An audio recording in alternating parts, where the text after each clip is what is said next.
vous remercie et je remercie surtout Geoffroy Lejeune d'être ici avec nous ce soir. Merci à vous, merci beaucoup. Je vais parler, je ne sais pas si je vais parler 5-10 minutes. En fait, on va essayer de se mettre en place un code. Si ce que je dis est extrêmement chiant, si vous voyez que je pars dans une direction qui n'a aucun intérêt, etc., faites-moi des signes, arrêtez-moi, parce que je peux développer des idées qui n'ont aucun intérêt pendant très longtemps. Donc vraiment, vous me dites, et je vais surtout répondre à vos questions, parce que bon, déjà, j'ai oublié de vous dire, mais merci d'être là, ça fait toujours plaisir. Vous vous rendez pas compte, en fait, quand on écrit un bouquin ou quand on écrit un truc et que ça intéresse des gens qui viennent se poser des questions et tout, c'est très émouvant. Donc merci, ça me fait très plaisir. Et je répondrai à toutes les questions que vous me posez. Je suis sûr qu'elles sont plus intéressantes que ce que je vais vous dire spontanément là comme ça. Mais pour commencer, en fait, je reconnais que c'est pour moi une histoire un peu marrante. Enfin, j'espère que je vais pas répéter des trucs que vous avez déjà entendus 1000 fois, mais en gros, c'est vrai que j'avais écrit ce bouquin, Une élection ordinaire en 2015, parce que j'avais juste en tant que journaliste, moi j'aimais beaucoup Zemmour. Je raconte un peu dans ce bouquin du coup pourquoi, comment je l'ai connu, etc. Dans quelle mesure il a compté pour moi. Moi, j'ai découvert ne serait-ce que la possibilité d'être journaliste en découvrant ce mec à la télé. En fait, je venais pas d'un milieu où on n'écoutait pas la radio, on regardait pas la télé, on n'avait pas la télé chez moi d'ailleurs, et je lisais absolument aucun bouquin en rapport avec la politique de près ou de loin, et j'ai touché pour la première fois de ma vie un journal quand j'avais 18 ans. Donc c'était vraiment, on parlait de football à la maison avec mon père, et ma mère m'engueulait pour que je travaille plus à l'école, mais par contre c'était vraiment absent de ma vie. Ma famille n'est pas du tout politisée, et en fait je découvre à 19 ans, étudiant donc, en ayant un début de passion pour la politique mais un peu lointain, je me rendais pas compte vraiment de si c'était mon truc ou pas. Je découvre ce mec à la télé, et ça m'a fait un choc énorme. Alors vous êtes plus jeune que moi, donc je pense que si vous aimez bien Éric Zemmour, vous êtes de la génération d'après, la génération où il est devenu déjà un peu une star sur les réseaux sociaux, avec les détournements, les mèmes, le groupe Nurchid Zemmour, etc.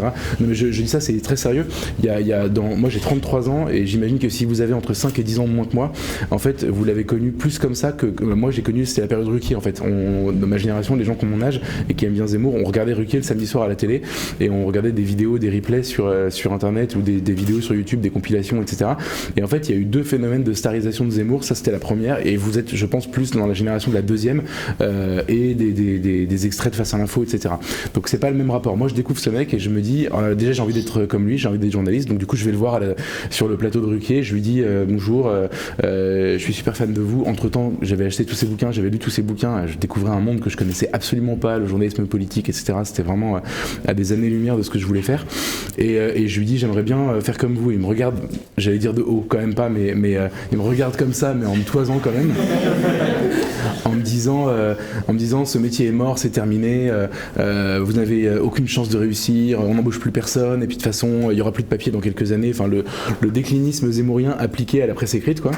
Et ça m'avait vachement motivé en fait pour essayer quand même, et donc j'ai fait mon petit bonhomme de chemin, puis j'ai fini par me retrouver à Valeurs Actuelles, et par lui, et puis j'ai déjeuné avec lui un an après être arrivé à Valeurs Actuelles en lui disant t'as vu, tu m'avais découragé, mais en fait j'ai finalement je suis devenu journaliste. Bref, pour moi c'est une histoire hyper personnelle en fait, Éric Zemmour, et donc cette affaire de présidentielle, je vis une forme de vertige incroyable en ce moment, parce que en 2015 il est poussé par Buisson et Philippe de Villiers qui lui disent t'as un coup à jouer, il y a que des candidats nuls, Sarkozy l'a trahi, Marine Le Pen elle est naze, elle sera jamais présidente, etc. Vas-y, toi t'incarnes un truc, t'incarnes les bonnes idées, il y a un espace pour toi. Et en fait j'apprends ça, je l'apprends d'ailleurs en lisant la presse, c'était sorti dans un journal, et je me dis trop marrant, il faut que je creuse ce truc. Buisson je le connaissais un peu, on était fâchés, mais pas grave, donc du coup je tente ma chance, puis il me dit non mais je te parlerai pas, voilà. Villiers je le connaissais pas encore, et donc je finis par me retourner vers Zemmour et je lui dis mais c'est quoi cette histoire en fait? Et il me dit perds pas ton temps, c'est des conneries, c'est un truc de vieux copains, ils font ça pour se foutre de ma gueule, écris pas là-dessus, tu vas perdre du temps, c'est ridicule, en plus tu vas mettre dans la merde, vraiment c'est arrête. Donc je me dis bon y a pas d'histoire, personne veut m'en parler, apparemment c'est complètement faux. le truc me trotte dans la tête pendant quelques jours et puis je finis par me dire franchement, donc à l'époque j'étais journaliste politique et je suivais la droite et un peu le FN mais surtout la droite pour Valeurs et j'étais persuadé, j'étais certain que la droite avait pas du tout le bon discours et pas du tout le courage d'assumer ce qu'il fallait assumer pour retrouver entre guillemets les électeurs qu'elle avait perdus depuis quelques années et que Marine Le Pen, alors, je peux me tromper mais je pense encore que en gros dans un second tour face à une chaise elle perd quand même quoi. Et donc tout ça la chaise est là. Non, je suis en train de me demander si c'est public parce qu'après elle m'accuse elle dit toujours que je suis méchant et que voilà, j'ai dit ça, pardon Marine si tu nous écoutes. Et donc je pense quand même ça malheureusement je pense ça. Et donc je me dis cette histoire ne va pas se réaliser mais j'ai quand même envie de la raconter parce que ça dit deux trucs. Ça dit premièrement que le discours de Zemmour en fait est le discours qui permet de rassembler l'électorat de la droite et du FN et que la droite et le FN ont abandonné, donc du coup il est sur la bonne ligne et donc mettre en scène sa candidature c'est une manière de dire que ces idées là en fait pourraient gagner, pourraient selon moi en tout cas régler les problèmes de la France et deuxièmement j'ai l'intuition à ce moment là parce que je suis journaliste politique et qu'en fait je commence à sérieusement m'emmerder en suivant la politique parce que les hommes politiques sont plus du tout du même niveau, enfin moi j'ai été biberonné du coup un peu au grand récit politique des époques où il y avait des personnages comme Pasqua, Séguin, tous les gaullistes de l'après-guerre. Ah merde, on n'a pas le droit de dire du bien de Gaulle ici, pardon. Des hommes politiques d'un autre niveau, mais en fait c'est même pas idéologique, c'est même les ministres des gouvernements de François Mitterrand étaient des gens d'une érudition et tout qui sont incomparables avec ce qu'on vit aujourd'hui et quand on est journaliste politique on est ultra asséché en fait, c'est vraiment très très frustrant, il y a quelques personnalités très rares qui émergent et le reste c'est vraiment de la basse-cour, ça n'a aucun intérêt. Et donc moi je me dis à l'époque, lui au moins il est intéressant et je suis persuadé qu'un mec comme lui qui vient pas du sérail et qui n'est pas vous me faites toujours pas de signe donc je vais continuer hein, mais et qui n'est pas un politique classique et qui est un peu comme BP Grillo, comme Trump, etc. On voyait partout dans tous les pays occidentaux apparaître ce genre de candidats. Je me dis finalement il a peut-être ses chances et donc c'est pas débile de le raconter. Et d'ailleurs c'est marrant parce que quand mon bouquin est sorti, la presse, je pensais vraiment que j'allais me faire. Enfin en fait au début je pensais que j'allais en vendre 30 exemplaires dans 27 à ma mère quoi. Et en fait il s'est pas du tout passé ça. Il y a eu j'ai été invité dans des médias où j'avais jamais foutu les pieds, j'avais jamais imaginé. Donc j'ai été chez Ruquier avec moi que c'est Salamé, mais pas que. J'avais fait vraiment plein de médias. Et le jour, le week-end après la sortie de mon bouquin, le sujet, enfin mon livre avait fait la une du Monde. Le Monde, c'est pas des copains. Enfin je veux dire. Et ils avaient fait leur truc. Ça m'avait interpellé sur justement les intellectuels vont-ils remplacer les politiques. Et ils faisaient un truc. Donc il y avait mon bouquin, mais il y avait aussi Onfray, etc. Est-ce que ces gens-là sont en train de remplacer parce qu'ils parlent vrai les hommes politiques classiques. Donc ces deux intuitions-là, la ligne de Zemmour et le fait qu'il c'était un personnage différent m'avait fait penser que c'était pas déconnant d'écrire ce truc. Après, la méthodologie est simple. En fait, en gros, je m'étais dit, je vais raconter tout ce que je sais sur la classe politique. C'est un roman, personne ne va m'emmerder, donc du coup, je peux y aller. Et donc du coup, j'avais raconté un peu, voilà, tout ce que je savais sur la relation Marion-Marine, sur Sarkozy, Fillon, tout même Hollande à l'époque. Enfin voilà. Et j'avais mis en scène la victoire d'Éric Zemmour avec le scénario, entre guillemets, le truc parfait qui faisait qu'il pouvait être élu, quoi.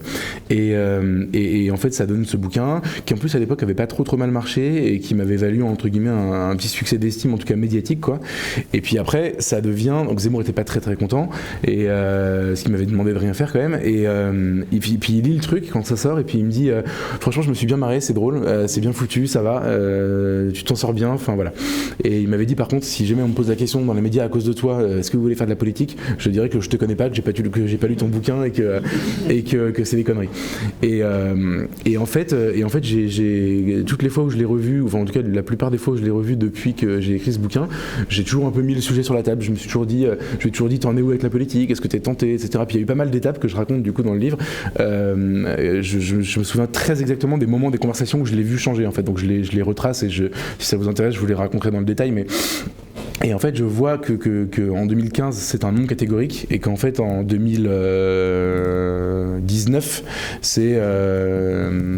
il me dit, d'ailleurs, il a une phrase que j'ai pas écrite dans le bouquin, d'ailleurs, j'ai oublié de l'écrire, quoi, mais il me dit, en fait, je suis un symptôme, mais je suis pas la cause. Je suis pas la solution.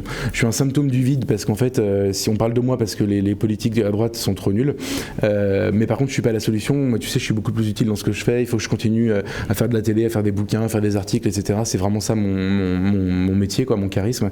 Et donc, je ferai pas de politique. Là, on est en 2019, mais déjà, il comprend pourquoi la question se pose. Et puis ensuite, je continue à lui poser la question, et puis je mets en scène ce dernier rendez-vous où je comprends qu'en fait, cette fois-ci, c'est fini, on l'a perdu, il est parti, quoi.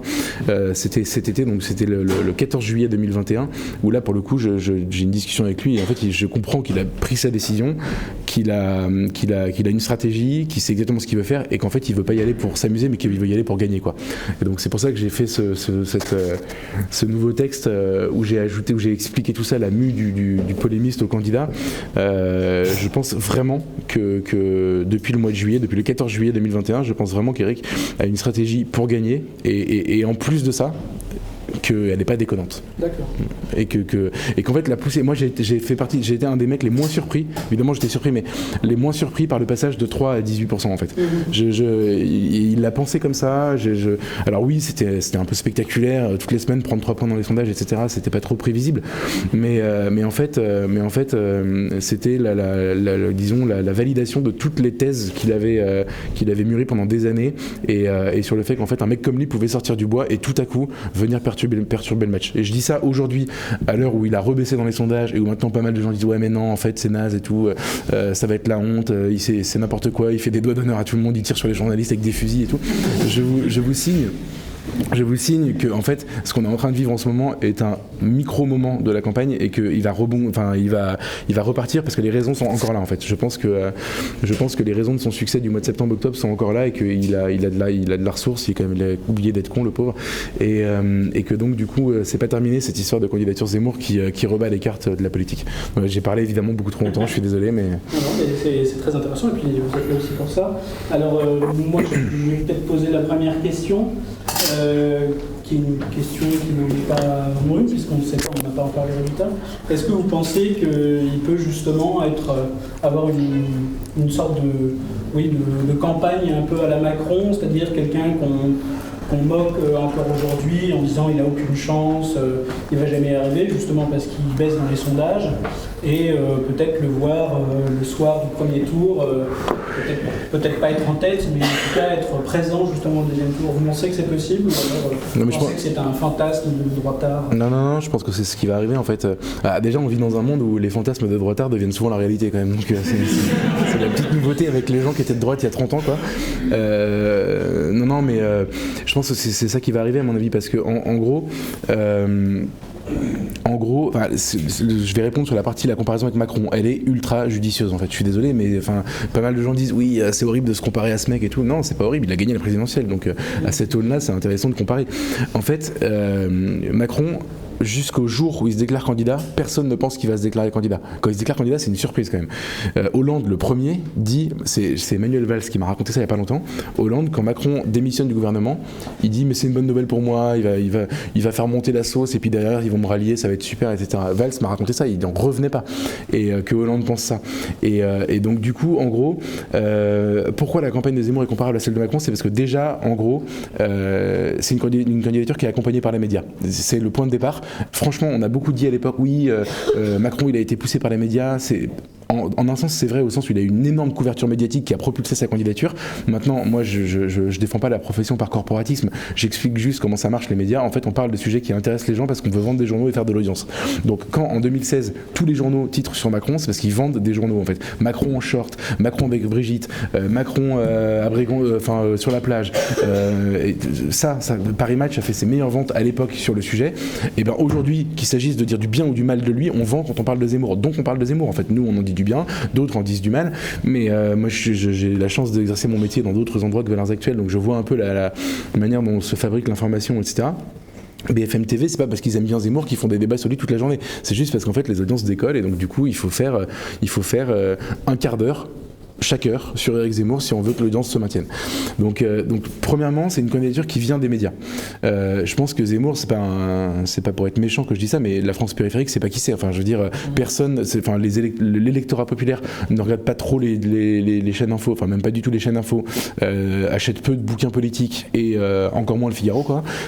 Et donc en fait, ils ont zéro raison de le connaître, et pourtant, en fait, comme ça dope les audiences de tous les médias, c'est une candidature qui est imposée par le haut, comme ça. Voilà, c'est la première chose. Ensuite, comme il vient pas du sérail, il compose une équipe de gens qui viennent en fait pour l'essentiel du privé, qui pour l'instant sont encore un peu bénévoles, etc. Donc c'est d'autres méthodes de travail, c'est une autre manière de penser la campagne, beaucoup plus libre par rapport au code politique habituel. Donc Macron l'avait, Zemmour a exactement la même chose. Par exemple, je veux dire, moi ça fait 10 ans que je suis journaliste politique, 10 ans que du coup j'analyse entre guillemets la communication politique, etc. Et donc moi quand je vois le clip de déclaration de candidature de Zemmour, je trouve ça ridicule. Franchement, entre nous, je l'ai trouvé trop naze. Et c'est pas parce que référence de Gaulle machin. Mais non, mais je me suis dit genre c'est une parodie de De Gaulle, c'est bizarre, je comprends pas. Enfin voilà. Et je constate autour de moi que tous les gens qui n'ont rien à foutre de la politique ont trouvé ça incroyable. Donc du coup en fait, mais pourquoi ils réussissent à faire ce genre de truc? Donc du coup je fais à mon honorable, je me suis planté. Enfin voilà. Mais pourquoi ils réussissent à faire ce genre de truc? C'est parce qu'en fait ils viennent pas du sérail. Jamais des gens qui font de la politique de manière professionnelle imaginent ce genre de truc. Ça a aussi ses défauts. Parfois ils foirent des choses, etc. Mais en attendant, c'est la deuxième comparaison qui tient avec Macron, et la troisième en fait, et c'est la plus importante, c'est sur la question de la stratégie électorale et de l'idéologie en fait. Macron, la véritable force de sa candidature en 2016-2017, c'est que il vient sanctionner un truc qu'on savait déjà mais que personne n'avait sanctionné, c'est que le Parti Socialiste, la gauche, qui fait des campagnes en disant mon ennemi c'est le monde de la finance, et qui fait le CICE au bout de 2 ans de mandat parce que bon, à un moment donné, enfin le business ça, c'est important, ça marche plus en fait. Donc lui au moins il tranche le truc. D'ailleurs Hamon fait la même chose, sauf que comme il n'y a plus d'électeurs chez Hamon, bah Macron, enfin je veux dire, mais Hamon a le même mérite en réalité. Il dit c'est fini, maintenant on est anticapitaliste, anti-libéraux, et avec nous ça va être, j'allais dire le goulag, il l'a pas dit comme ça, c'était un peu l'idée quoi. Et Macron de l'autre côté fait la même chose. Il dit nous, moi je suis de gauche, mais je suis pro-business, rien à branler, tout va être pour les patrons, on va supprimer l'ISF, on va détaxer les transactions financières, etc. Et il y a une énorme clarification, sauf que ça, donc Hamon, il n'y a pas d'électorat pour ça, donc ça fait 6%, c'est la loose, machin, bon voilà, tant mieux d'ailleurs. Mais ensuite, Macron, ce qui est intéressant, c'est que du coup, à ce moment-là, il se positionne entre deux familles politiques qui sont la gauche strauss-kahnienne, quoi, libérale-démocrate, et la droite molle. Et en fait, il y a 2 petites rivières qui viennent faire le lit d'un gros fleuve, en fait. Et ça donne 24% au premier tour et un mec élu président de la République. Bah, Zemmour fait exactement la même chose. Zemmour, il vient sanctionner le fait que vous en avez marre d'avoir une droite qui n'a pas de courage, qui se renie, qui fait des campagnes à droite et qui derrière fait rien quand elle est au pouvoir. Vous en avez marre d'avoir une Marine Le Pen qui, en fait, fait aujourd'hui de la communication. Il faut couper quand je parle de Marine Le Pen. De la communication sur l'écologie, les chats et la fin des péages sur les autoroutes. Vous voulez quelqu'un qui parle d'immigration, j'arrive, je suis là en fait. Et le mec, en fait, je pense que la raison de son décollage, elle est uniquement sur le fait qu'il a crevé des abcès des deux côtés. Donc, il a récupéré 25% des électeurs de Fillon en 2017, 33% de ceux de Marine Le Pen. Des gens qui venaient de l'abstention, des gens qui venaient un peu d'ailleurs et tout machin, et ça donne 18%, le mec fictivement qualifié au second tour. Donc je pense qu'en fait ça se compare carrément, et en fait disons que c'est le moyen d'une clarification idéologique qui en fait trouve son public quoi, et son socle d'électeurs, et donc c'est pour ça que je pense que ça s'arrêtera pas en fait, parce que cette clarification elle était latente, sous-jacente depuis tellement de temps. Il y a des gens qui ont retardé l'échéance. Sarko retarde l'échéance. Sarko fait oui, vous allez voir, je suis le meilleur, on va passer le Karcher. 5 ans après, il y a pas de, j'adore la formule, je sais plus qui a dit ça, mais il a promis le Karcher, on a eu Kouchner. Franchement, c'est marrant. Et je sais plus qui a dit ça, mais c'est, enfin, en tout cas pas moi quoi. Et en gros, il y a des gens qui ont retardé l'échéance, mais en attendant, le diagnostic, en fait, il est dans le cœur de tous les électeurs de droite, quoi. Et donc, le fait qu'il arrive en portant ce discours-là maintenant explique, je pense, son succès, et explique que malgré la polémique sur le Bataclan, le doigt d'honneur, le fusil, que sais-je, je pense que ce truc est pas du tout terminé, en fait, que c'est pas du tout une petite aventure électorale d'automne dans les sondages et dans les médias. C'est un vrai truc qui va marcher, je pense. D'accord. Est-ce que vous avez des questions? Peut-être se lever, je sais plus. Bon, enfin, c'est pour vous. On a pu dire que Ciotti, il était passé au deuxième tour. Je confirme cette info. Ouais. Ça risque d'être compliqué si jamais il passe. On met des conditionnels, mais s'il passe à la première, ça va être compliqué.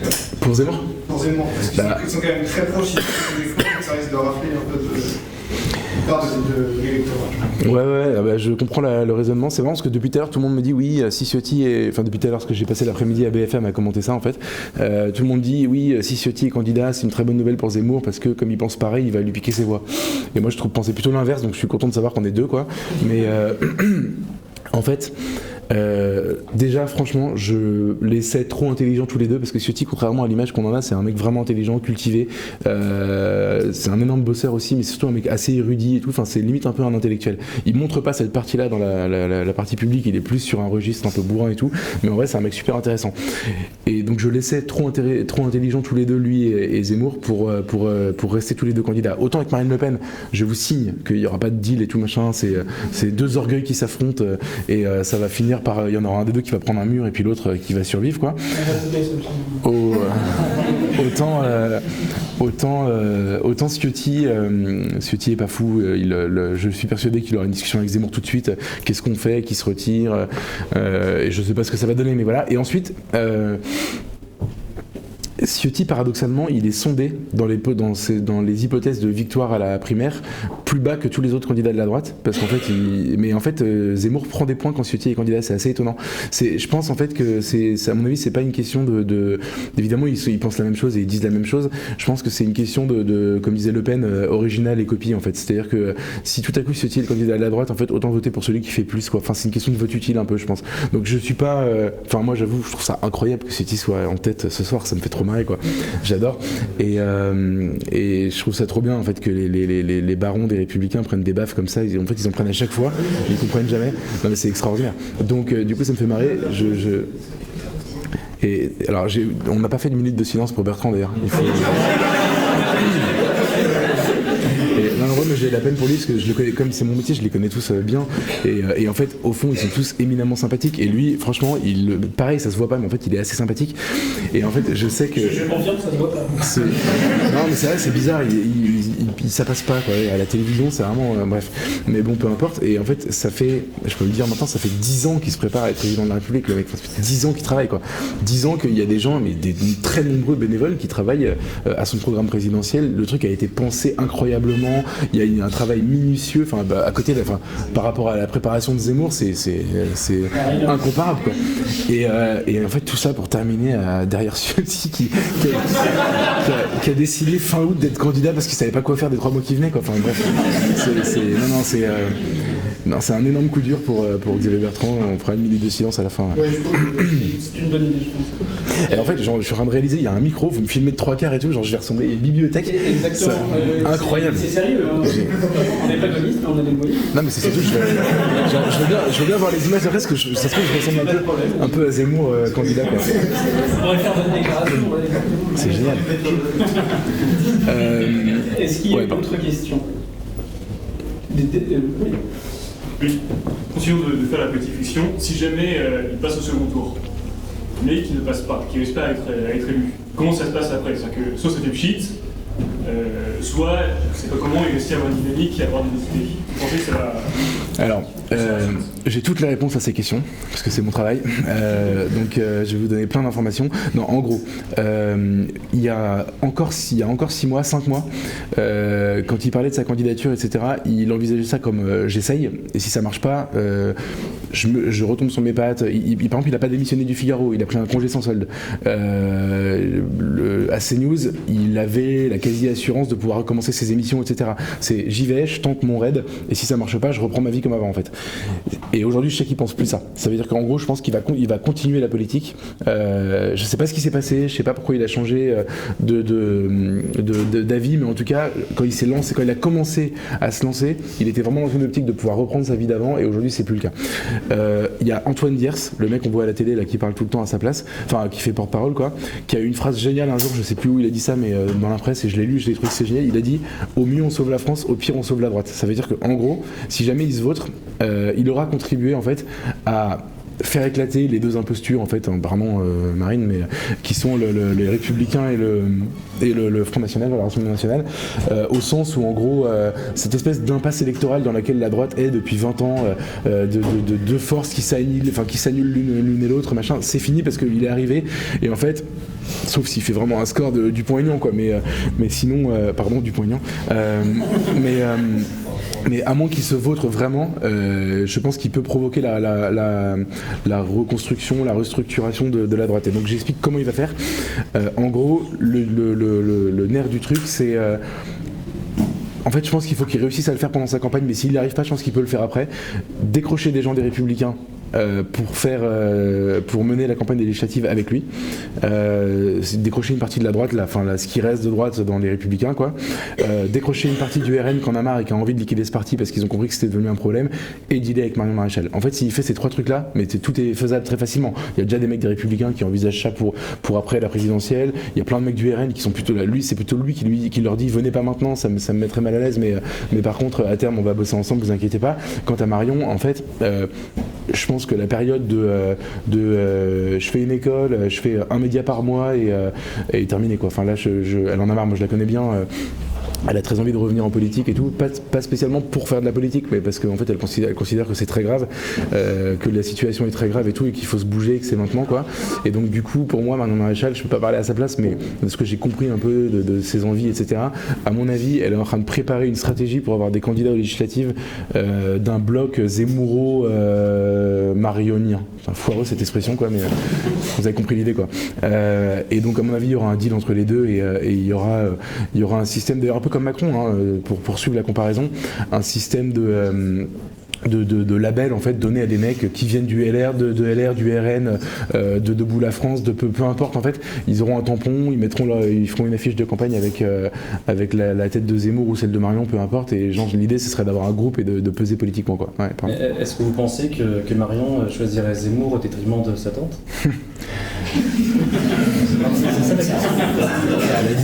Elle a dit. Je sais que c'est trop long. Ouais, non, mais elle a dit. Non, mais en fait, ce qui m'embête, moi, j'ai pas de problème, j'ai pas envie de la mettre dans la panade et de parler à sa place, mais en gros, elle a dit, je vais choisir le mieux placé. Elle l'a dit 2 fois. Elle l'a dit 2 fois au moment où Zemmour était mieux placé. Et elle le dit pas quand sa tante est mieux placée que Zemmour. C'est une indication. Est-ce qu'il y a une autre question? Ouais. C'est par rapport à dimanche, le premier meeting qu'il fait. Ouais. Attends, je sais pas, il y a des conclus de la 5e. Vous ayez dit. Ah bah moi j'y vais, bien sûr. Ouais. C'est long, mais c'est quand même un candidat qui vient pas d'un parti, d'une grosse mécanique de droite, rassemblement, du PS. La com et la crédibilité, ça joue beaucoup dans les campagnes. Est-ce qu'il ne joue pas gros, justement, dès dimanche, en ayant en plus changé de ça pour une salle beaucoup plus grande, où tous les regards du pays vont être braqués sur les dimanches? Ma question, c'est ça, c'est est-ce que, pas toute la campagne, mais quand même son lancement de campagne il y a quelques semaines, il se finit pour moi le lancement dimanche.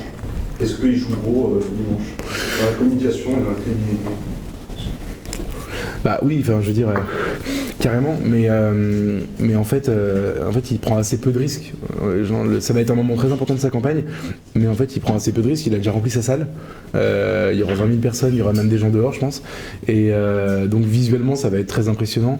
Après, qu'est-ce qu'il peut rater? Je veux dire, si son discours est foireux, on s'en fout, c'est pas ça qu'on va retenir. Ce qui peut se passer, c'est des affrontements atroces avec les antifas, un problème d'organisation, enfin ce genre de conneries. Mais sinon il a déjà. En vrai, franchement, moi ça fait un mois que je suis assez critique sur sa campagne, que je trouve qu'il foire plein de trucs, que par exemple je trouve complètement hallucinant qui se démerde pour faire en sorte que Philippe de Villiers, qui était censé ouvrir le meeting, soit pas là en fait. Donc, il y a un énorme défaut de je sais pas, il peut pas prendre son téléphone, l'appeler, s'assurer tous les 3 jours que le mec est chaud, que le mec va bien. Aussi, c'est quand même dingue que dans son entourage, personne n'ait pensé à la question des droits. Ouais, bien sûr. Ouais. Non, mais enfin, ça a l'air d'être un gros bordel. Hein. Mais à la limite, la question ça fait amateur. Moi, je pensais plus à des trucs stratégiques. En fait, je comprends pas comment parce qu'ils ont annoncé que Villiers serait là. Et moi, je connais bien Villiers. On lui a à peine demandé de venir. Et quand il a vu que son nom sortait partout, etc., il a dit non, mais en fait, désolé, moi, je suis pas en France à ce moment-là. Donc, en fait, ça aurait nécessité une vraie stratégie, je sais pas, de cadenasser le mec, de le rassurer jusqu'au dernier moment, machin, pour être sûr qu'il fasse son truc.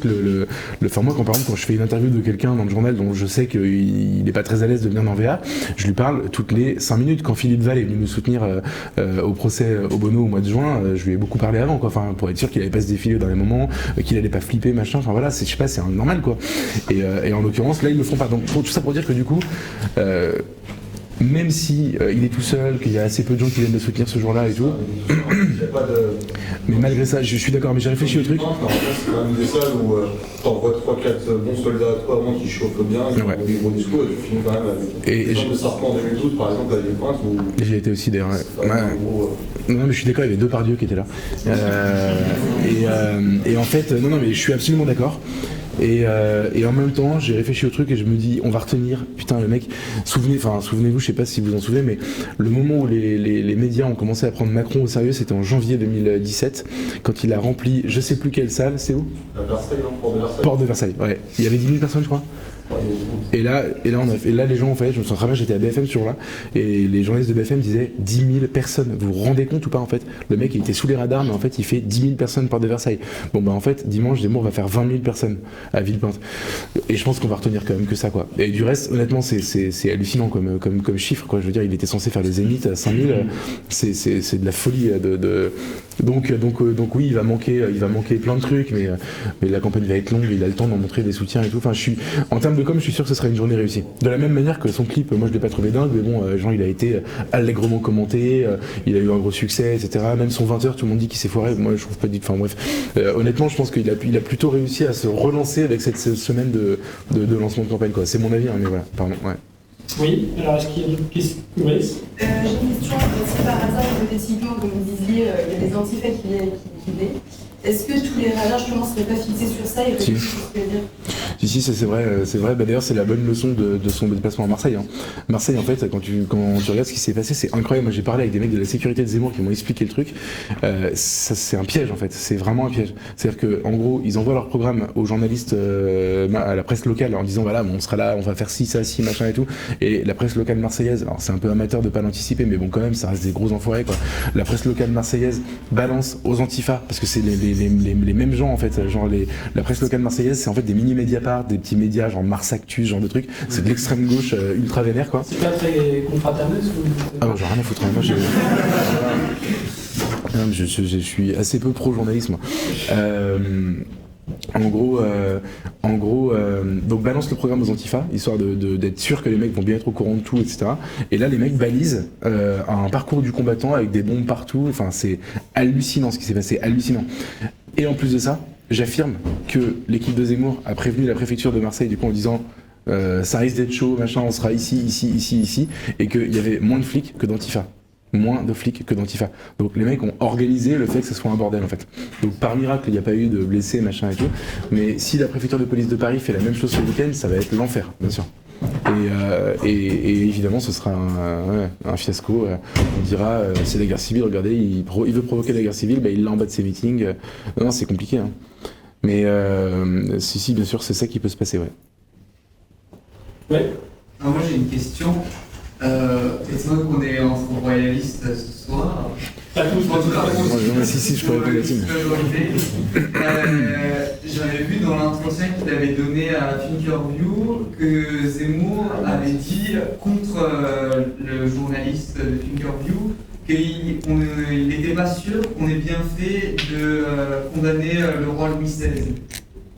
Est-ce que vous pensez qu'on a bien fait de C'est pas ça ma question. Même si je pensais qu'on a bien fait, je le dirais pas ici, je suis pas suicidaire.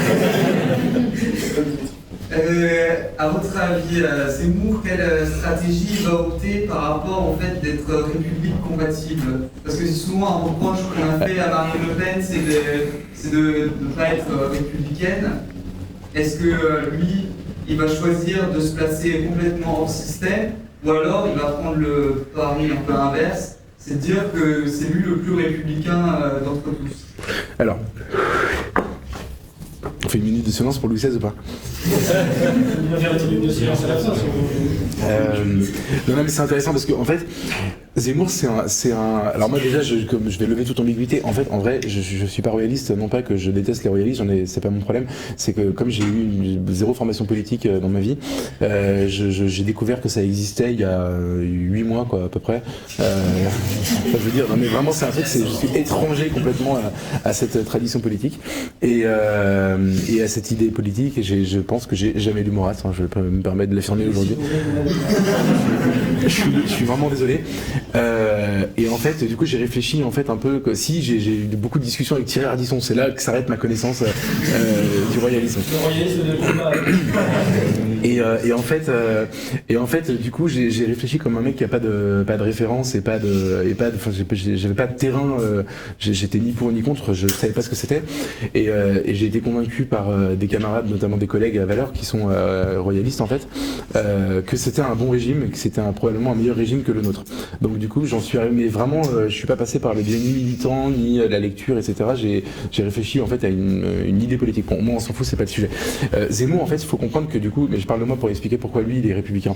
En fait, c'est un pur produit de l'assimilation, de la méritocratie républicaine, et c'est ça qu'il a tété ça dans son biberon en fait. Et donc du coup, il s'est construit comme ça pendant 50 ans, en professant cette idée-là et uniquement cette idée-là. Et un jour, il a lu Bainville, en fait, il avait déjà lu Bainville, mais un jour, il a écrit le Destin français, et il a écrit son histoire de France à lui. Et ce jour-là, il est devenu, non pas monarchiste, mais en tout cas, il a cessé d'être républicain. Et il y a eu deux trucs qui se sont passés en même temps, c'est que il a, en réécrivant l'histoire de France, il s'est rendu compte que la République n'était pas la France. Ça vous fait plaisir quand je dis ça ou pas? Et ils ne le disent pas, mais... Je suis ultra démagogue, je donne des gages et tout. Il a découvert que la République n'était pas la France, et il a découvert que par ailleurs, on se servait, et ça, pour le coup, je le ressens vraiment dans mes tripes, on se servait du mot République pour dire n'importe quoi, en fait. Et je sens qu'il kiffe. Et donc, du coup, il a eu ce diagnostic, je crois que c'était même dès 2016, dans Un quinquennat pour rien, qui est son bouquin de chronique, et il fait une préface sur l'islam et sur la guerre civile, etc.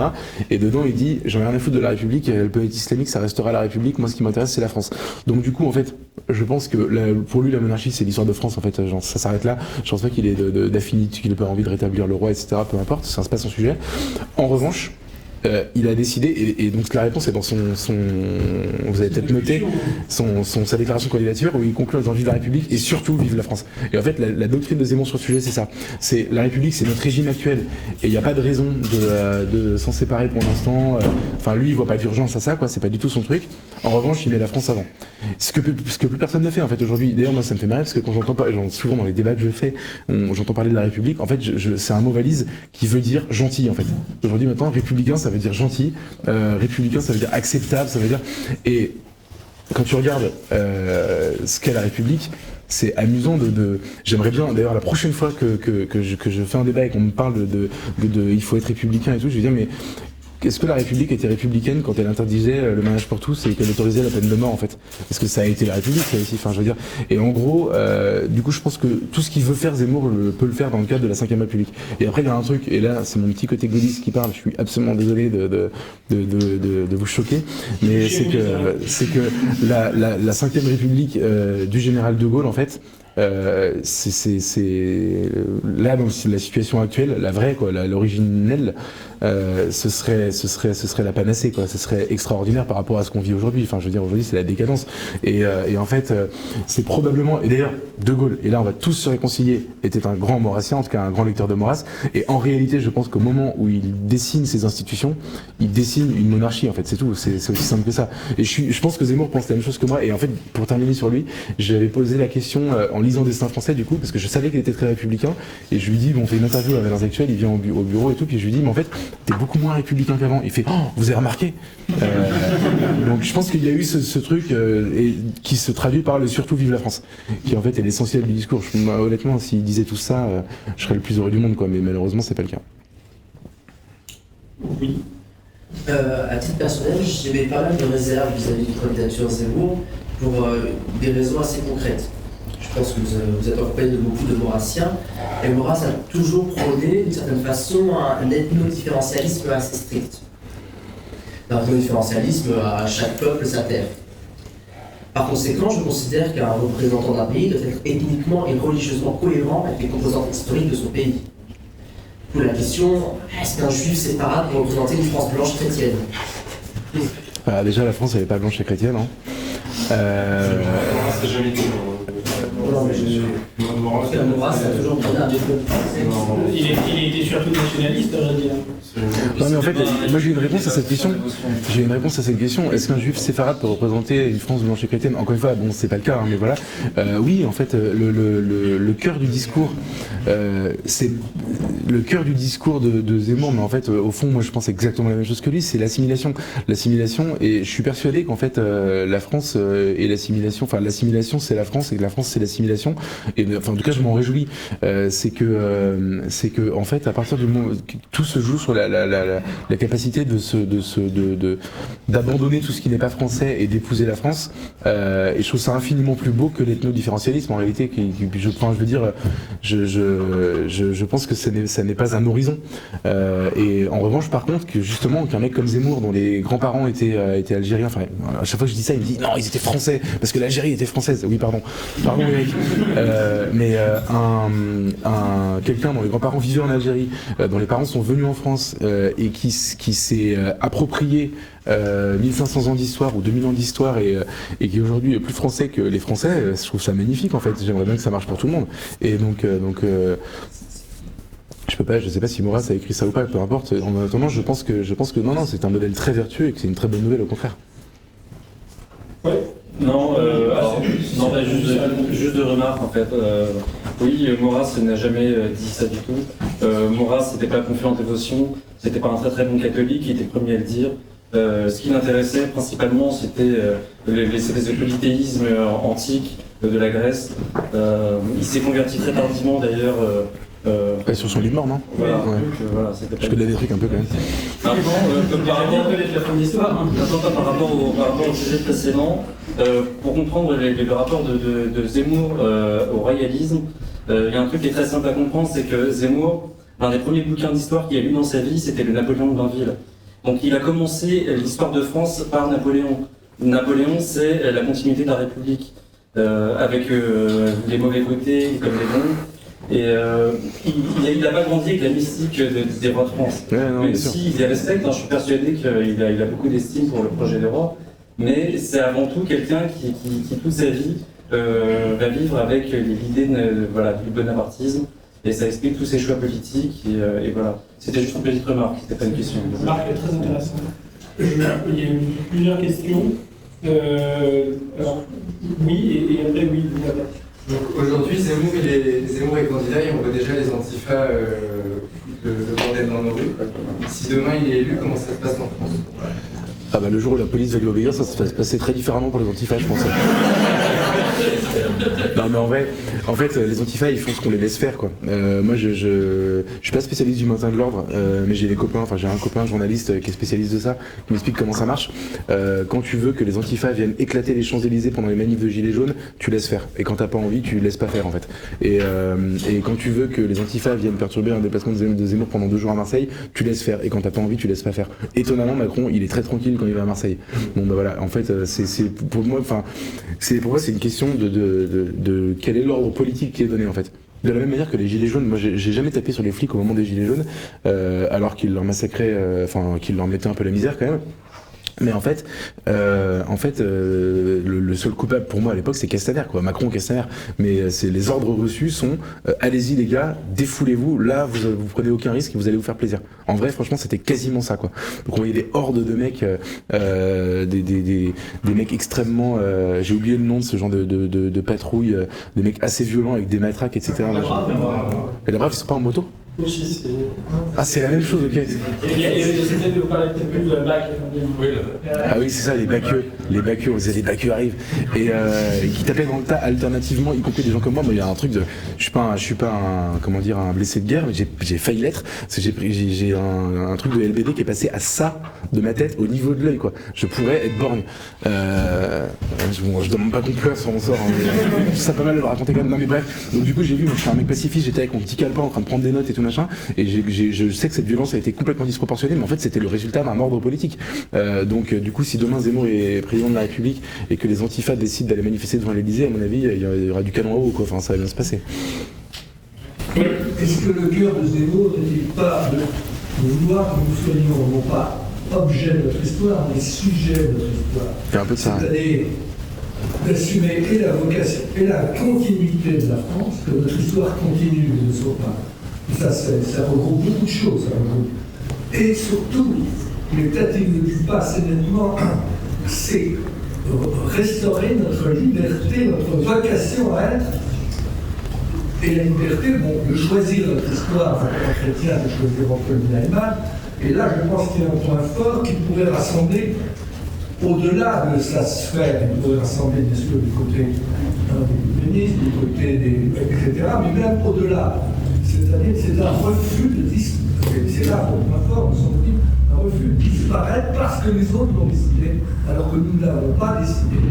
Et c'est une et en même temps, c'est une manière de dire que nous sommes encore libres, que notre liberté ne doit pas être confisquée. Je pense que c'est une actualité extrêmement brûlante. Je vais pas répondre vraiment à votre question parce que déjà c'est pas vraiment une question, mais surtout non mais je veux dire, je n'ai rien à ajouter à ce que vous avez dit. Il le dit d'ailleurs notamment dans sa déclaration de candidature, c'est un peu le sens qu'il donne à cette déclaration. Mais sur le fait d'être sujet ou objet de son histoire, en fait, ça se confond même avec sa propre histoire. En fait, c'est pour ça que je pense qu'il le vit vous avez dit dans son cœur, moi je pense même dans ses tripes. Lui, il était objet de l'histoire et commentateur en fait en réalité. Voir Cassandre, etc. Puis en fait, il a lu justement Bainville. Franchement, j'ai jamais placé autant de références je suis très fier de moi. Ah oui. Et quand il lit Bainville et qu'il comprend que Bainville a regretté au soir de sa vie de n'avoir pas franchi le pas et de n'avoir pas essayé de porter les solutions à ses diagnostics, et il le prend pour lui en pleine face. Moi, il l'a dit publiquement beaucoup de fois, mais j'en ai parlé avec lui une fois, et vraiment, j'ai senti que ça le travaillait énormément, et qu'en fait, la décision presque s'est faite avec cette lecture qui est arrivée je pense au mois de février ou mars dernier, et c'est le moment où en fait je pense qu'il décide vraiment de donner sa chance à cette candidature. Donc oui, il a décidé lui de quitter de quitter son Aventin et de se salir les mains en prenant des risques et en sachant que ça allait lui coûter énormément. Ça lui coûte déjà énormément, enfin faut imaginer ce qu'il prend, il le savait, mais sur sa vie privée par exemple, c'est pas du tout agréable enfin je veux dire, c'est atroce, et en fait donc je pense que ce que vous dites, il le ressent charnellement, et qu'il se l'est appliqué à lui en premier, et que c'est la raison pour laquelle il est là aujourd'hui en fait. Est-ce qu'il y a d'autres questions? Oui. Ma question c'est comment il faut interpréter le fait que Zemmour ne se prononce pas beaucoup sur la politique sanitaire? Alors il y a trois raisons. La première raison, je pense qu'il en a rien à faire, mais vraiment rien à faire. C'est-à-dire que moi je suis un hystérique opposant au pass sanitaire. Je peux confesser aujourd'hui que je ne suis pas vacciné. J'ai eu le Covid la semaine dernière et j'ai été absolument asymptomatique, donc je pense que cette maladie n'existe pas. Et donc ça m'étonne autant que vous en fait. Ça m'étonne autant que vous parce que je me dis c'est incroyable. Enfin je veux dire un mec comme lui, moi je suis quand même relativement raccord souvent avec ce qu'il dit, et là sur ce truc là en fait je constate qu'il s'en fout.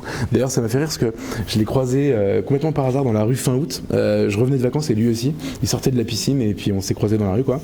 Et puis on discute et tout. Puis il me dit tiens viens prendre un café. On était juste à côté d'un resto et je lui dis j'ai pas de passe sanitaire, je peux pas. Et il me dit mais moi j'ai été vacciné depuis longtemps. Et là je me dis non, incroyable, un truc sur lequel on n'est pas d'accord. Donc je pense qu'il s'en fout. Je pense que il ressent pas dans sa chair la violence qu'est le pass sanitaire, la violence qu'est le fait d'imposer un vaccin, etc. Et c'est pas son truc. Mais comme il réfléchit beaucoup et qu'il est malin, il a compris qu'il y avait un problème disons qu'il a compris la dimension liberticide de tout ça, et donc il en parle quand même un peu. Mais c'est pas Philippot quoi, il ira jamais aussi loin que ça parce que fondamentalement ça le révolte pas. Et après, comme il est devenu un homme politique, il doit adopter des positions politiques, des postures politiques, et donc la sienne c'est de dire qu'il supprimera le pass sanitaire s'il est élu, parce qu'il a compris que en réalité c'était pas acceptable, en tout cas pour lui c'est pas acceptable. Maintenant, il y a une autre raison aussi pour laquelle il n'en parle pas, c'est que c'est électoralement absolument suicidaire. Je vais vous raconter une anecdote.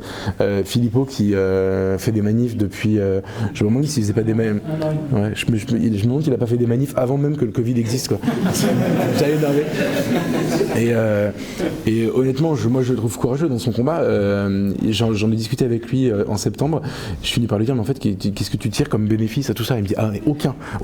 On est minoritaire. Je prends pas un point dans les sondages à cause de ça. Je suis candidat à la présidentielle, je stagne à 0,5%, quel que soit le nombre de gens dans mes manifs, etc. Enfin, donc, en fait, un mec comme Philippot, d'ailleurs moi pendant très longtemps j'ai eu beaucoup de mal avec lui. Je pensais que c'était un gauchiste. En fait, pas du tout. C'est un mec assez intéressant. Mais bon, bref. En fait, un mec comme lui qui donc mène ce combat a compris qu'il était en plein suicide électoral. Et Zemmour, qui a envie de gagner une élection, a décidé de ne pas se lancer dans cette opération suicidaire. Pour une raison, c'est qu'en fait, il pense que le seul sujet qu'il doit réussir à imposer, c'est le grand remplacement, c'est l'immigration, etc. Et en fait, il ne veut pas se laisser détourner du problème. Donc je pense que sur tout le reste, il va lâcher du lest, mais c'est pas lâcher du lest genre je suis pas courageux, je me renie par rapport à ce que j'ai écrit, c'est je m'en fous en fait, je m'en fous. De toute façon, quoi qu'il arrive, si je suis élu président pendant 5 ans, je ne vais m'occuper que de l'immigration. Le reste, vous vous démerdez. L'économie, la main invisible fera son boulot. Le pass sanitaire, je le supprime, mais le Covid, il fait ce qu'il veut, peu importe. Et même sur les questions, alors je suis encore plus hystérique sur les questions de bioéthique, etc., que sur les questions de pass sanitaire, sur lesquelles je suis déjà quand même bien hystérique, hein, mais bon voilà. Et moi j'ai parlé, je lui ai dit mais qu'est-ce que tu vas faire sur l'IVG par exemple? Je sais que tu y es plutôt opposé, mais il me dit en fait je répondrai pas, enfin je dirais que c'est pas le problème, que moi je fais un référendum sur l'immigration, c'est tout quoi.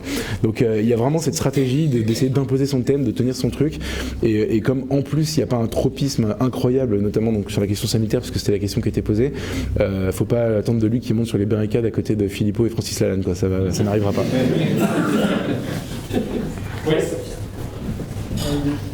Bah, vous avez quasiment complètement déglingué ma question. Mais il y a encore un petit peu. Donc, apparemment, l'économie, c'est pas son grand truc. Si. En plus, pardon, mais je vais répondre. Il y a quand même un point.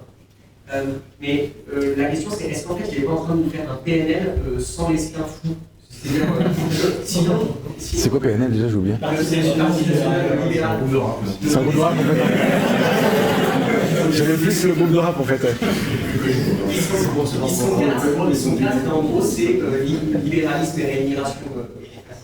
Et ce programme-là, il est assez étonnant parce que vous n'aurez pas forcément tous chez certains, je ne sais pas s'il y a beaucoup d'autres lycéens ici, mais l'idée de fond, c'est que l'immigration, c'est l'armée de réserve du capital, et malgré tout. Et donc, s'il veut commencer à attaquer l'immigration et tout, est-ce qu'il ne faudra pas aussi qu'il parle un petit peu d'économie dans ses implications? Et est-ce qu'il pense?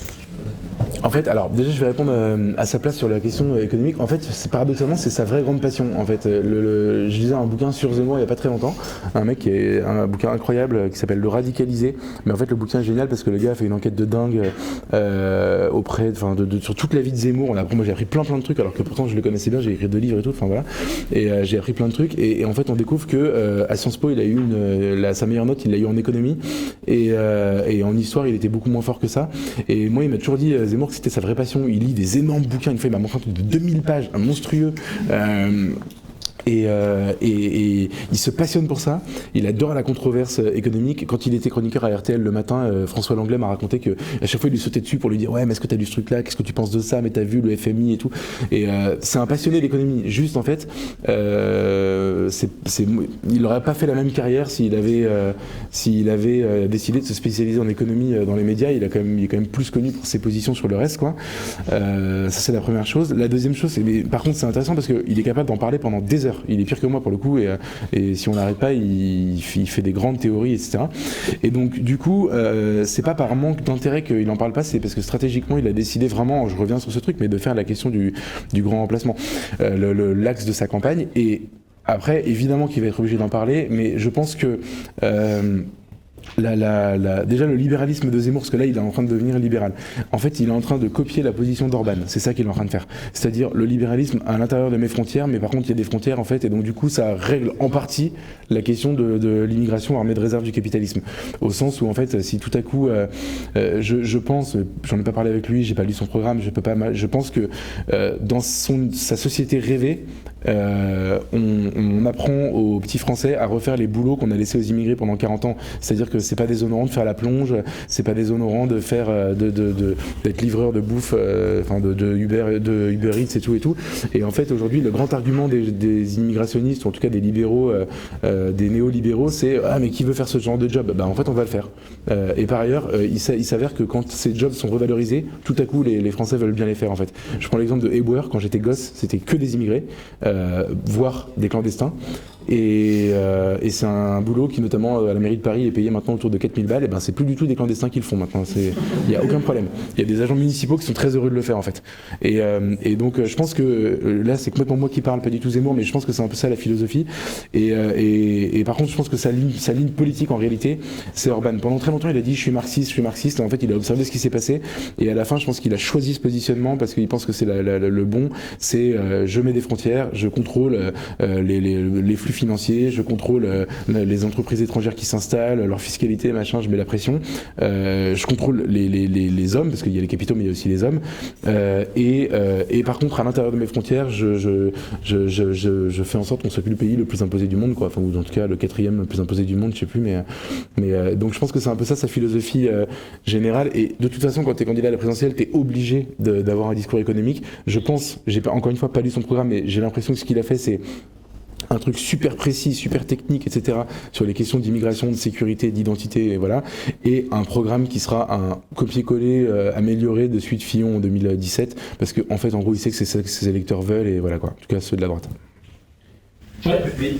Là, vous venez de parler d'une société rêvée pour Zemmour. Est-ce que justement, c'est pas un peu le problème d'une société? C'était un numéro qui était paru, un article qui était paru dans Incorrect, je crois, il y a quelques semaines, qui parlait de Zemmour l'asiatique et qui expliquait qu'en fait sa société rêvée, c'était une société complètement asiatique, mais qui n'est pas du tout adaptée pour la France. Là, vous parlez justement du libéralisme à l'intérieur des frontières, mais tout en ayant ces frontières qui est complètement asiatique, avec l'industrialisation de masse, ou encore par exemple le fait que l'imposition du vaccin ne le révolte pas. C'est aussi sa volonté d'avoir un État, on peut dire, fort et jacobin. Est-ce que c'est pas un réel problème pour la France, même pour Zemmour, d'avoir une société complètement rêvée, mais qui ne peut pas s'adapter en France? Moi, je suis pas sûr qu'elle puisse pas s'appliquer en France en réalité, parce que j'ai l'impression que sur tous ces sujets-là, je mets le vaccin de côté évidemment, parce que je suis vénère, mais sinon sur le reste, je pense que ça correspond plutôt aux aspirations des gens. Enfin, je veux dire, je le fais vraiment, je réfléchis à voix haute, mais moins de fiscalité sur les entreprises. Donc qui va dire si il en faut plus, je pense que c'est plutôt populaire comme inclinaison. Moins de fiscalité tout court sur les ménages, bon, c'est pareil, c'est relativement populaire. La chasse parce qu'il y a aussi cette dimension qui est très importante dans son discours, la chasse aux fraudes, qui en fait, c'est moi, j'ai textoté j'ai envoyé des messages à Charles Prats tout à l'heure, c'est un délire absolu en réalité, la manière dont on est dépendant de cette fraude, parce que ça nous handicape énormément, bref. Donc tout ça aussi, je pense que je sais que c'est très populaire en tout cas dans les enquêtes d'opinion. Donc personne ne veut devenir japonais, mais par contre, je pense que tout ça, découpé en tranches, est relativement accepté par l'opinion française. Je vois pas ce qu'il y a de rédhibitoire et ce qu'on ne pourrait pas faire. À moins que tu penses à un truc précis, quoi, qui culturellement passerait jamais en France et tout, mais à part la dimension, t'as raison de dire le vaccin, la dimension société de surveillance, machin, à laquelle je pense on sera réfractaire, mais c'est pas non plus dans son projet. Enfin, je veux dire, philosophiquement, il porte pas ça, Zemmour. À part ça, je vois pas ce qui est adapté à la France. C'est une question que je pose à mon tour, mais pardon. Oui, je suis économiste de Boulevard Voltaire, Marc Cousset. Je voudrais témoigner parce que je chante depuis 10 ans avec mon ami Eric Zemmour et je suis chef d'entreprise, docteur en business éco, tout ce que vous voulez, donc l'économiste Jean Pizarro, il n'y a pas tout. Je peux certifier sur l'honneur que Eric Zemmour a compris le mécanisme essentiel de l'économie. C'est un pragmatique, c'est un réaliste. Il est humble, il accepte il a compris ce que c'est l'efficacité d'une économie, c'est pas un rêveur. Et je pense qu'il en connaît davantage que De Gaulle, et n'oublie pas que le général De Gaulle, même si ce n'est pas une référence dans mon milieu, a été aidé par un grand technicien et il a, sous De Gaulle, l'économie, contrairement à ce que l'on croit, a été très florissante, avec beaucoup Donc Zemmour, c'est vraiment, il ne fera pas d'erreur, c'est un réaliste et ce n'est pas un rêveur. Et il a compris ce que c'est que l'efficacité économique. Tu vas réagir. Ah non, je ne vais pas vous contredire, ça c'est sûr. Mais... Et du coup, ce sera la dernière question. D'accord. Tout le monde me pose des questions. En fait, oui, on va faire 2 dernières questions. La dernière question au fond et la dernière question. Ouais, j'espère être un peu moment parce que je suis arrivé en retard. Mais c'est une question un peu plus perso sur là, est-ce que tu penses qu'aujourd'hui tu serais journaliste et avec ces convictions-là sans Zemmour, parce que tu racontes dans ton bouquin que tu l'as découvert à la télé, que tu étais un peu fasciné, tout ça, et du coup tu es allé le voir en vrai, que tu as réussi à créer un contact, un lien avec lui, donc il t'a beaucoup impacté. Donc, est-ce que tu penses que tu aurais ces mêmes convictions-là, ce même mode d'action-là aujourd'hui, sans la découverte de Zemmour, quoi? Alors, cette question m'a déjà été posée 9 fois, et j'y ai répondu 9 fois. Non, je déconne.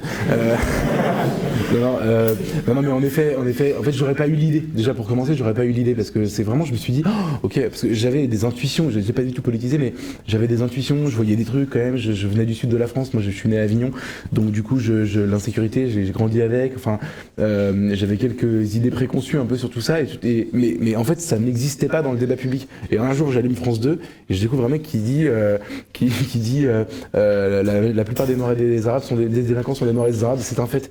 Et je me suis dit, oh, Jésus. C'était la grande force de Zemmour à l'époque, c'était vraiment qu'il disait tout haut ce que plein de gens disaient tout bas, pensaient tout bas, pardon, mais qu'on ne pouvait pas dire, voilà. Et d'ailleurs, il en a payé le prix.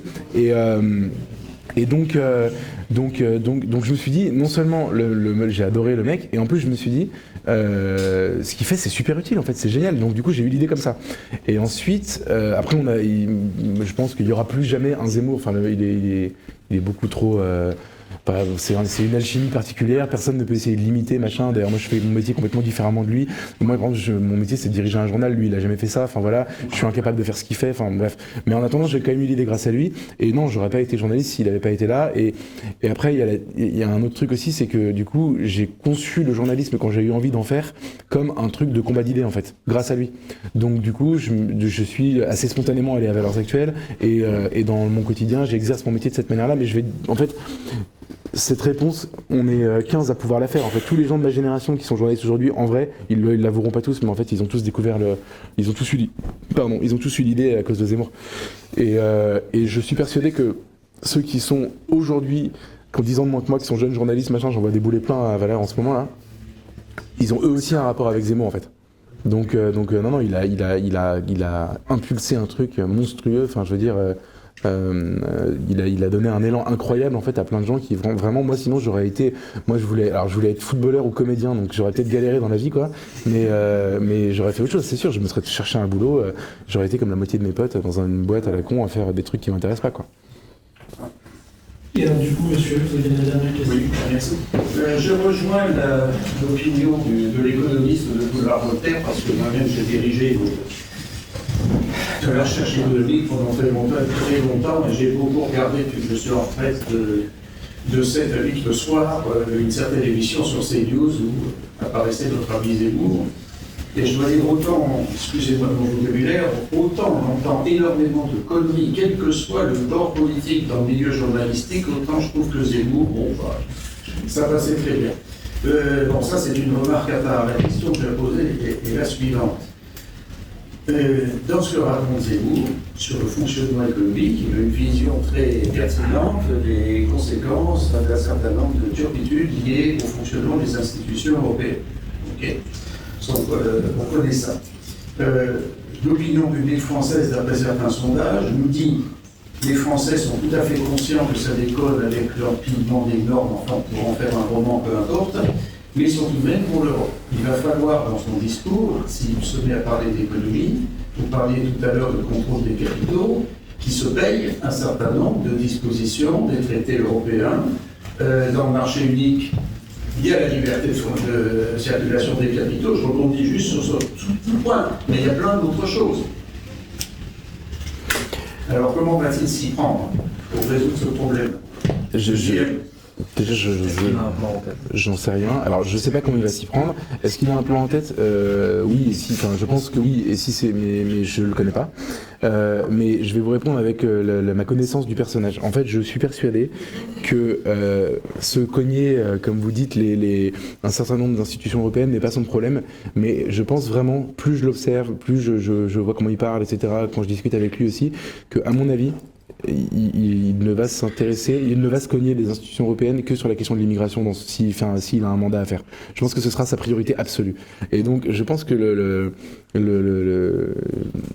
ce sera son vrai combat, et donc si on doit sortir de la CEDH, ce sera pour ça. Enfin, si on doit affronter l'Europe, ce sera sortir de la CEDH pour la question migratoire. Ce sera nous défaire de tous les traités qu'on a signés en la matière, etc. Et je le vois pas remettre en cause. Et pourtant, je sais que dans son diagnostic, c'est présent, la fameuse loi de 73. Je le vois pas du tout en fait s'attaquer à ça. C'est un des premiers chapitres du suicide français. Donc c'est-à-dire qu'en fait, même c'est très important. Sauf que je suis persuadé qu'il fera en sorte de faire quelques mesures simples visant à juste alléger la fiscalité, redonner un peu de pouvoir d'achat, et que ce sera pas une remise en cause de fond en comble de nos institutions sur le plan monétaire, etc. Je le vois pas faire ça. Peut-être s'il a un deuxième mandat. Il y a un truc qui peut l'aider dans l'opinion là-dessus, tout comme peut l'aider dans l'opinion l'attitude du journaliste hier soir sur TF1. Je pense que c'est bon pour Zemmour. Mais si Van der Leyen lui rentre dans l'art en disant qu'il est puni, il n'y aura plus de fric, etc., ça sera peu de renforcer. Sur le plan électoral, vous avez raison, bien sûr. Et puis de toute façon, on arrive à un moment où en fait maintenant, même Macron est parfois entravé par la Commission européenne. Donc ça veut dire qu'il va falloir à un moment donné assumer le bras de fer. Enfin, je veux dire, c'est une institution sans légitimité, sans